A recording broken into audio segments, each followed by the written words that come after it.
कबो छूटे ना म्यूजिक बाय अजीत सिंह।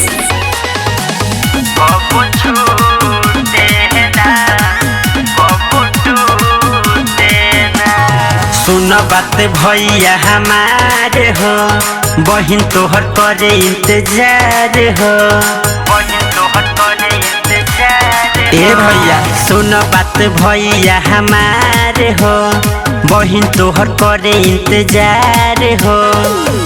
हमनी के साथ कब छूटे ना, आव प्रेम के धागा बांध दी कलाई में। कब टूटे ना साथ छूटे ना, रक्षा बंधन हवे प्रेम बहिन भाई के। कब छूटे ना कब टूटे ना।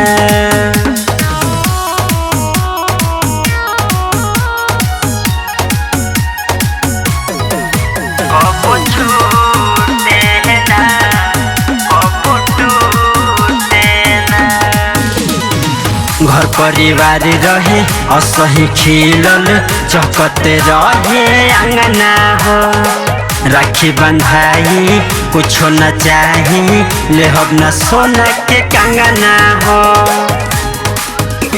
लाखों बरिस जिया भैया हमार हो, बहिन के कबहू तू दिह न विसार हो।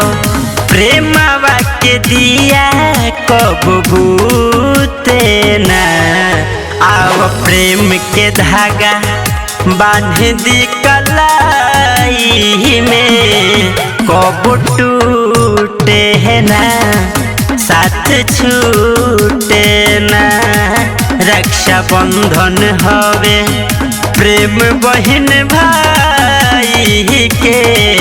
कब छूटे ना कब टूटे ना।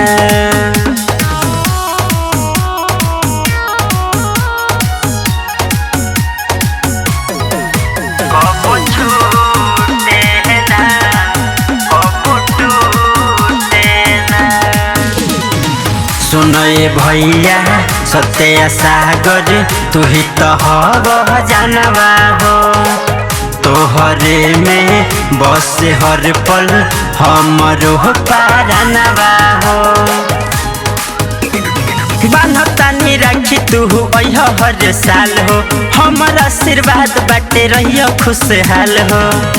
हमनी के खुशी के हुलूटे ना, आव प्रेम के धागा बांध दी कलाई में। कब टूटे ना साथ छूटे ना, रक्षा बंधन हवे प्रेम बहिन भाई के। कब छूटे ना कब टूटे